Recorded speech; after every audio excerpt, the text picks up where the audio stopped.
Hey everybody, I am back with another Christmas movie review, and today I'll be covering Muppets Christmas Carol.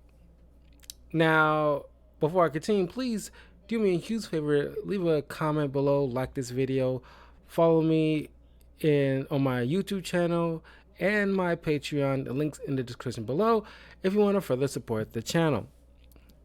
Now, full disclosure. Full disclosure, you know, I don't think, at least as far as I can tell, I ever spent time to watch the Muppets Christmas carols. I never really jive well with most of the Muppets films like that. I know I've seen at least a couple, like Muppets Treasure Island. I like to believe I've seen that, but it's been such a long time. Uh, like I am familiar with the Muppets. I've seen certain Muppet shows, but I don't go out my way to go watch it. Certain Muppets movies. This is my kind of like reconnecting with the Muppets, uh, and like I said, I don't hate none of the Muppets films because I'm pretty sure there's plenty of people who have like a favorite Muppets film.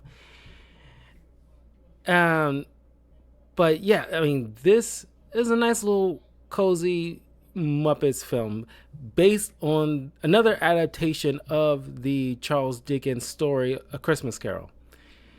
And kudos to the director behind this, the son of Jim Henson, Brian Henson, who did, because it'd be so easy to have Kermit the Frog to be like the main lead, but no, he's relegated to like a supporting character, which is very unique. Uh, and uh, I love the atmosphere of it because it's like 19th century in London, but clearly it's like a studio lot kind of situation. But it stars uh, Michael Caine as Ebenezer Scrooge, Stephen McIntosh as Fred, Ebenezer's nephew, Meredith Braun as Belle, Scrooge's former love interest, and Robin Weaver as Clara, Fred's wife. Uh, so yeah, and of course we got the great Gonzo as the narrator, Charles Dickens. Who, like, probably like I really like Gonzo, I really do. You got Waldorf as Robert Marley, Dr. Bunsen Honeydew as charity collector, Zoot as Fozziwig party entertainer, Whatnots as background characters, Rizzo the Rat as co-narrator, Kermit the Frog as Bob Cratchit, Beaker, uh, also a charity collector with obviously Honeydew, Bean the Bunny, which honestly I didn't even notice until I looked it up after I watched this film. It's probably the one of the most hated Muppets, apparently. And so they, every chance they get, abuse the crap out of this freaking Muppet. I did get a laugh when Scrooge threw a reef at this sucker, and I cheered for that. It's like I didn't even know this character like that. I just like to see like these Muppets get abused. It's funny as hell. Uh, Miss Piggy as Emily Cratchit, the wife, obviously. Fozzie Bear as Fozzie Wig, which makes sense. Sam Eagle as the former schoolmaster of Ebenezer Scrooge. Uh, Robin the Frog as Tiny Tim Cratchit. Uh, Statler as Jacob Marley. Uh, well, that's pretty much the big things. You see all the other familiar Muppets along the way as like, with smaller roles, but those are the biggest ones. And they obviously stay true. They don't deviate much when it comes to the Charles Dickens story.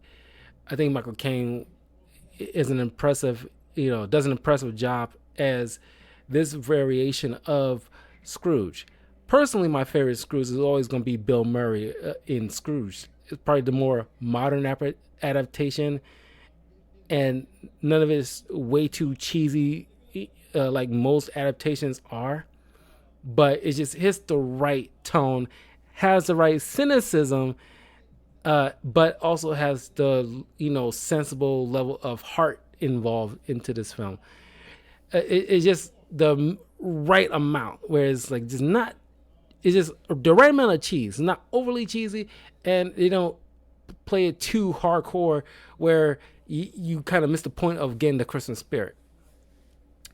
So, uh, uh, Scrooge walks by, and it's like, I love the reaction of everybody. They get so, like, it's like a chill in the air, and people just too afraid to go anywhere near this guy because he's such like a grump to everybody, and just is like a mean old miser. So he just like you know uh he I don't want to say mistreats Bob Cratchit, but he's just not very pleasant to be around. He overworking them, doesn't want them to waste coal just to heat up the freaking room because everybody's so freaking cold working in there. And of course, here's one of my biggest criticism: the way they utilize Fred in this. They use him for the right key parts, like the party scene during the Christmas present timeline, and then during this opening where you first introduced him, they use him properly. But it's just that, I don't know, Fred is usually like a good component to this stuff, especially towards the end, showing like Scrooge's his shortcomings is having like a negative effect to his nephew in the long run.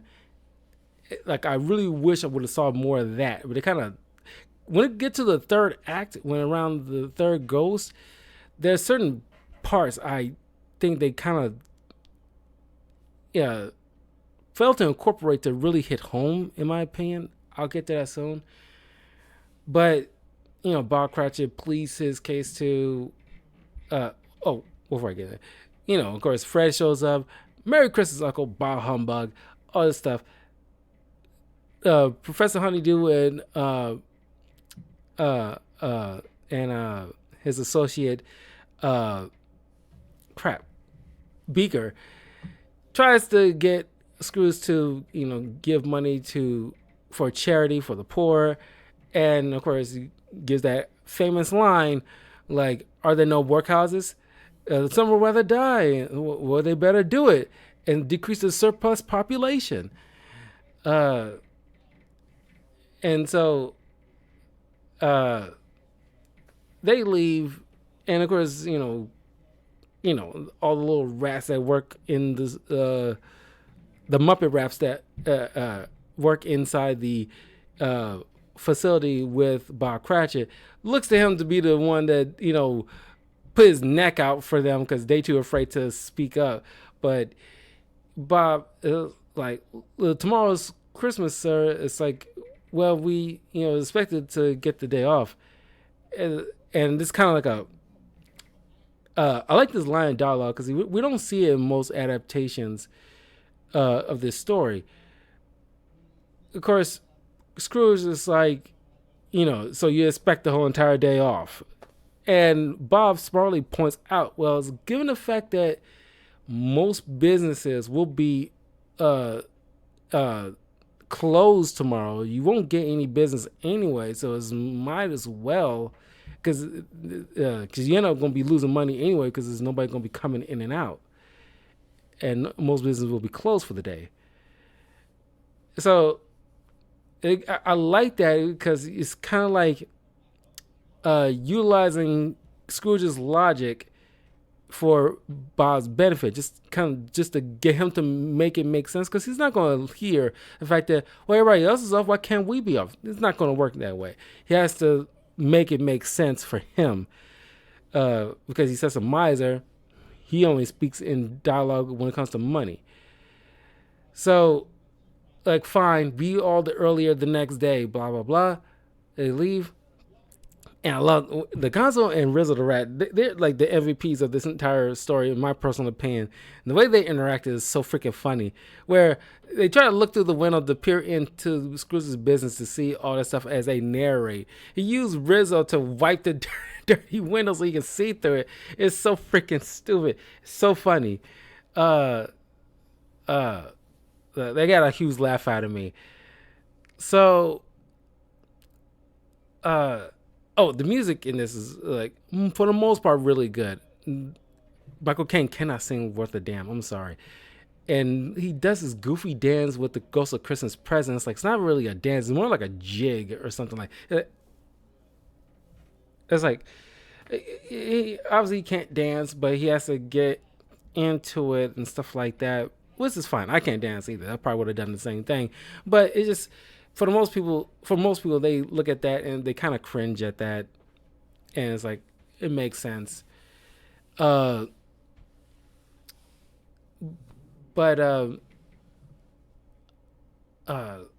on his way home,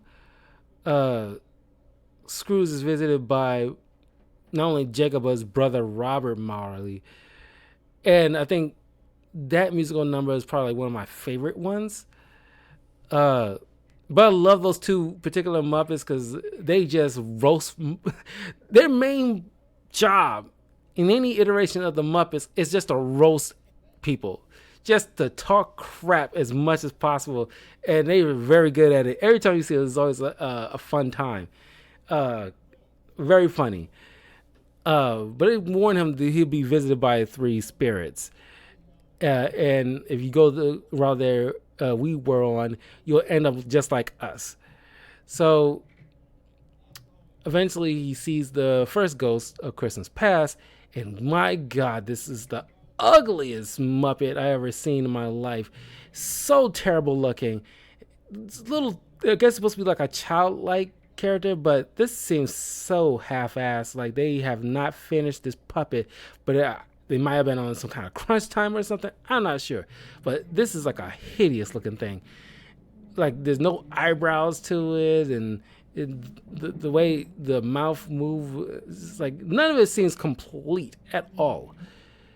Do not like looking at this thing, but Scrooge get to see his younger self and how like he was always so alone that he learns from his professor about like business is the most important thing in the world, all about business. I'll teach you everything you need to know about business. I love the way he just says business. So freaking funny. But I kind of really missed the part because another key component to the Christmas Carol adaptations is that he's so close with Fred because he's the son of his late sister, who he was probably the most close to above anybody else. And after her death, it kind of wrecked him a bit.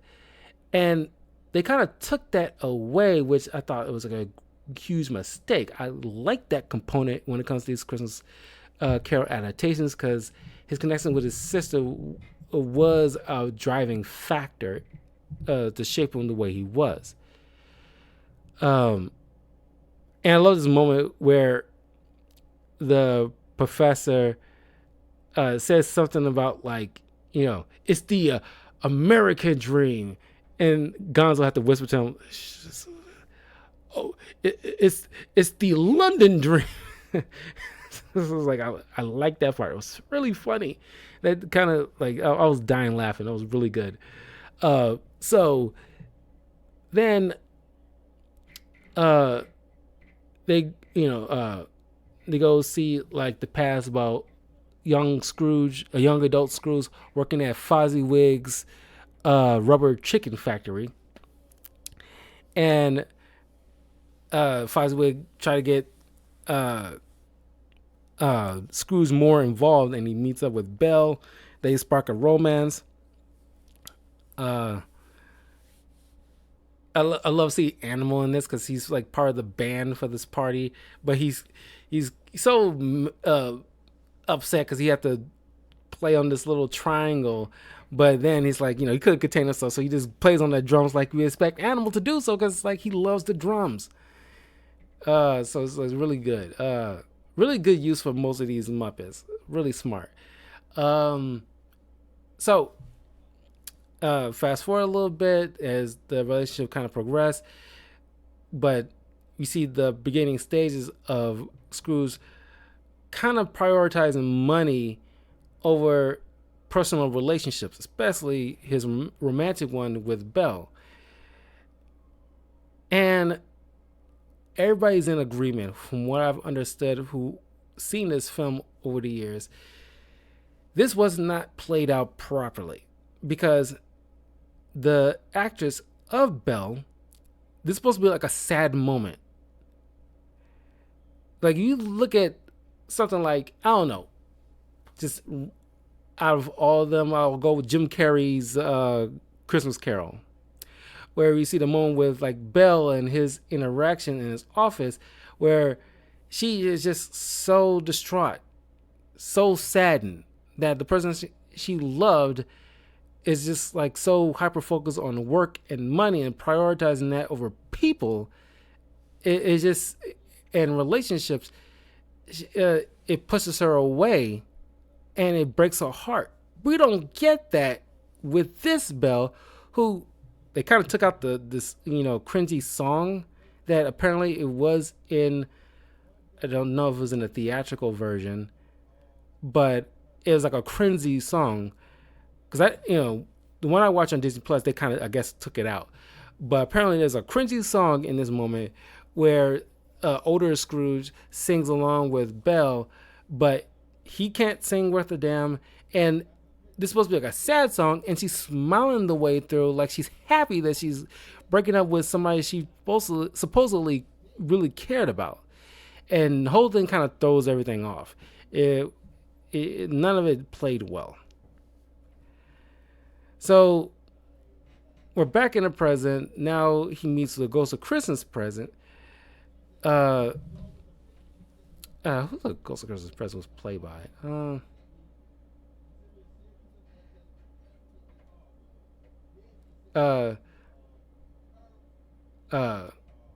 it was an original character. Oh, okay. Uh,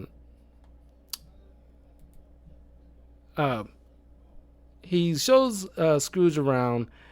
Everybody's making merriment and enjoying the festivities. Coming together as friends and family. He visits Fred, and they play a little party game, a guessing game, and all in all, it's just them poking fun at Uncle Scrooge. And of course, it was the wife that pointed out the answer. And I love the reaction to from Scrooge. It's like, I'm like, bitch, fuck you. It was like just talking mad crap about him. And it is kind of, I know it's out of fun, but it is kind of rude when you're talking crap about a person that's not even there to defend themselves, kind of situation. But like I said, it's still kind of fun. And if a person's like kind of like a meat old grump, it's like it's hard. You be hard pressed not to talk some jokes about them in their at their expense. Same party that Fred invited Scrooge to in the first place, because they're the only two blood relatives left in their family. Then Present takes Scrooge to meet up, to take a look in on Bob Cratchit's family, living in like a very like dilapidated space with all those kids running around.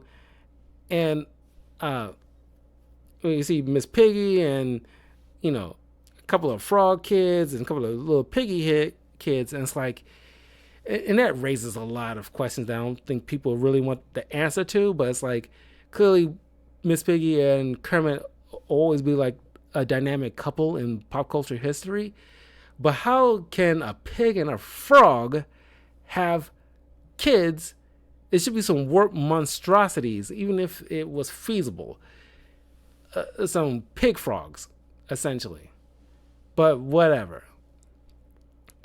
Of course, Mrs. Cratchit doesn't like uh, Scrooge all that much because of how uh, he mistreats her husband.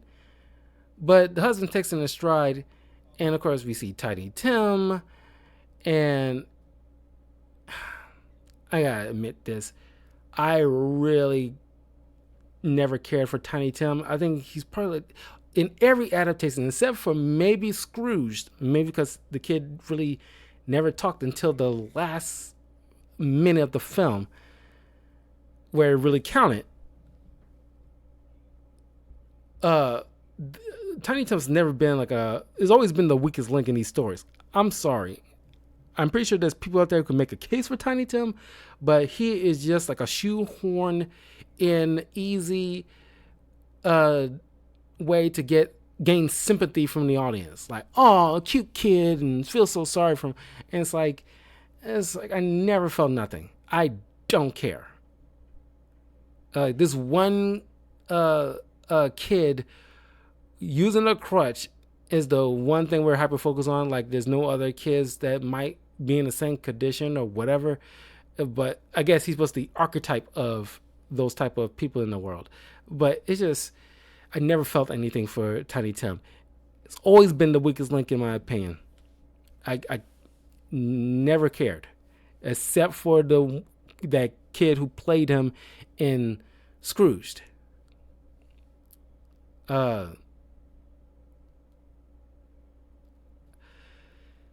But Scrooge felt pity because President points out that if things don't change, Tiny Tim will die. And it's like, die of what? You know, being trying to be a little bit PC for YouTube, but it's like, so what? Like, because he's on a crutch. Yeah, sure, he's sickly, I guess. Sickly of what? It's like the Black Plague is probably long since passed, and it's like it's not really a thing anymore at that time. It's like, I don't know, from like the chimney maybe. It's like because they had chimney swoops at that time. It's like sick from what? It's like if you want to play at Tiny Tim and you want to gain easy sympathy and you want to go with a sick route, make it actually like a sickness that is possibly recoverable, but not like something like cancer where it's like it's very up in the air whether or not a kid will survive, and they don't have to worry about, like, you know, making it cheesy like the power of Christmas spirit, you know, cured this kid of his cancer. None of that lame crap. I'm talking about, like, if you want to lean into the kid was sickly, okay, you know, lean into something that could possibly take him out, if not, you know, the kid fighting for it because he's losing his Christmas spirit, or losing the will kind of situation, or if it's not properly treated, if the money is not there to fund the operation or something like that, that your brain can easily like latch onto and accept. If somebody don't do something about this, yeah, it will feasibly cause this kid to die. But this kid is sickly for no unexplained reason. Like I said, you know, Tiny Tim sucks. I'm sorry. He sucks as a character. Anyway, this part, that little family song, is the weakest song in the film, in my personal opinion. I don't care. But Scrooge feels bad, but I always love this part in Christmas Carol stuff where Ghost's Christmas Present has to throw back in Scrooge's face the very words that he uttered earlier in the day. It's like, why do you care? Let him die. Decrease the surplus population. I always like that because, sure, we all said some dumb things that most of us probably don't mean, but when we hear that, throw that back in our face, it kind of, you know, registers differently. Like, wow, that kind of like a dick thing to say. It's kind of like, reminds me of when Claire repeats something. I'm talking about Scrooge here. Repeats something that Bill Murray's character Frank Cross said earlier in the film to her. Uh, and after he hears that, it's like, Claire isn't that type of. I'm that type of person. Claire shouldn't be that type of person. And he come to register. It's like that. That was a horrible thing to say. Uh,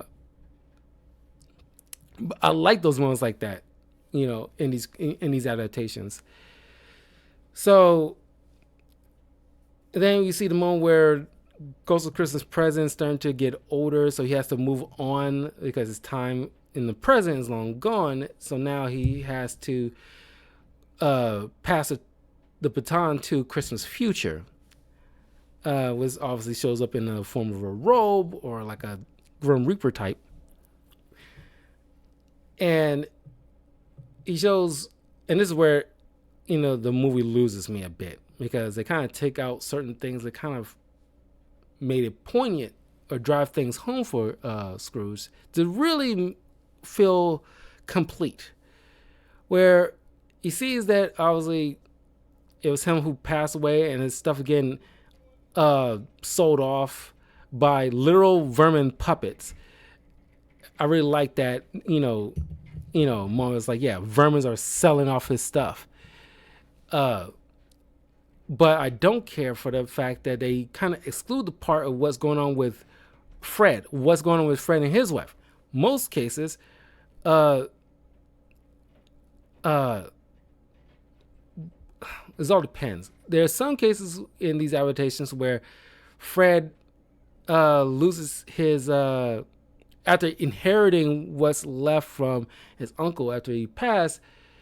Him and his wife, leave and kind of like end up possibly turning into the very people that they were not.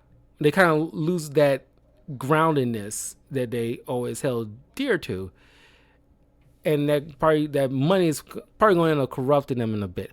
Or some adaptations have that Scrooge was so miserly that he didn't even leave anything for his own nephew. So now they go destitute because they've been giving money to charity and all this other stuff. They, wasn't very responsible. They didn't. I mean, it's kind of like you got to find a balance between saving money and then learning to give a few away for for charity purposes. It's like, don't give away too much where you become destitute yourself, but don't hoard it all at the same time like a greedy miser, where it's just like you become like just a twisted, greedy person. And some adaptations have Fred, become like destitute because he wasn't like responsible with his money because he kept giving stuff away. But I don't care which outlet they go down, but they have to include that here, and they kind of just took that away. We don't know what's going on with Fred at this point. Then we see, of course, Tiny Tim pass, and the family is really sad. And then the Ghost of Christmas Future takes Scrooge to his grave, and this one really kind of it kind of bugged me a bit because it seems too quick. Most adaptations at this point have just to drive home that point to Scrooge to change his ways. I know it's a Muppet film and it's mostly for kids, but there were a couple of innuendos and certain things that seem relatively grown up but not overboard that the kids can't handle it. So it's like, yeah, you don't have to do things like in Scrooge with Frank getting set on fire in his own coffin, but in most cases the main character gets tossed into his own grave and fall in the pits of hell or buried alive, and he's trying to bang his way out. That needs to be put in there to drive the point home, and they don't do that. It seems like a quick fix because I guess most of the stuff is kind of too scary for kids at this point, and you gotta end it on a very soft note kind of thing. Personally, I think that's a mistake. But it's just like he's holding on to the robes of Christmas Future. It's like, I'll change, and he just plops down to his bed. And it's like, wow, that's anticlimactic for A Christmas Carol, but he changed his ways. He's nice to everybody. He's singing along. He's giving money to charity. And then doesn't. I mean, I think he sews up like it's Fred place. Kind of my brain's kind of skipping if that actually occurred. But anyway, he's a lot more merrier. He learned his lessons. He goes to Bob Cratchit's house, give him this Christmas goose or turkey, whatever. They always flip flop between goose and turkey in these kind of things. He pays off his mortgage and give him a better salary, and of course, Gonzo had to hit on the point to the audience, like, and Tiny Tim, who did not die, Scrooge became like a second father to him, and it all ends on a very happy note. God bless us, everyone. Merry Christmas. Yeah. This, I mentioned my criticisms of this film, and it's still a good Christmas movie, especially if you want to, something if you want to ease your kids into the story of the Christmas Carol. This is one of the best ones to do so. I just wish they didn't take out so much that kind of like is for the most part needed to really like land with the Scrooge character, like include his sister, include what's going on with Fred in the future if Scrooge doesn't change his ways. And then, of course, another big thing, show what happens to Scrooge if he doesn't change his ways. Not just show him his gravesite, but really drive home that point, like lock him in the grave and have his bash his way out. Then show him waking up in his bed. Just to, because that's how I was raised when it comes to watching these adaptations, because that point needs to be driven home to register to the audience that being an a-hole like this will only impact you negatively in the long run if you don't change. You do not want to be a jerk your whole life, or at least at all. Goodwill toward men kind of situation. But despite those criticisms, this is like a fair adaptation. Personally, I still think my two favorite adaptations of The Christmas Carol is Scrooge being number one, and the one with Patrick Stewart as Scrooge, that version of The Christmas Carol, I really like that one too. Those are probably my two main favorites. But let me know in the comments below what are your favorite adaptations of The Christmas Carol. And let me know what you think of this. It's like, which Muppet movie is your favorite? And if you had any recommendations of a Muppet movie that you think I should do a review on, please leave a comment below. Because, maybe I should get more into more Muppet films to review. But in any case, I will see you guys later on as I get back to playing some more Marvel Rivals. And tomorrow I'll be doing a live reaction to the Game Awards show. So you want to join me live for that stuff, please definitely hop on in so we can watch along together. Anyways, take care and I'll see you all soon. Peace.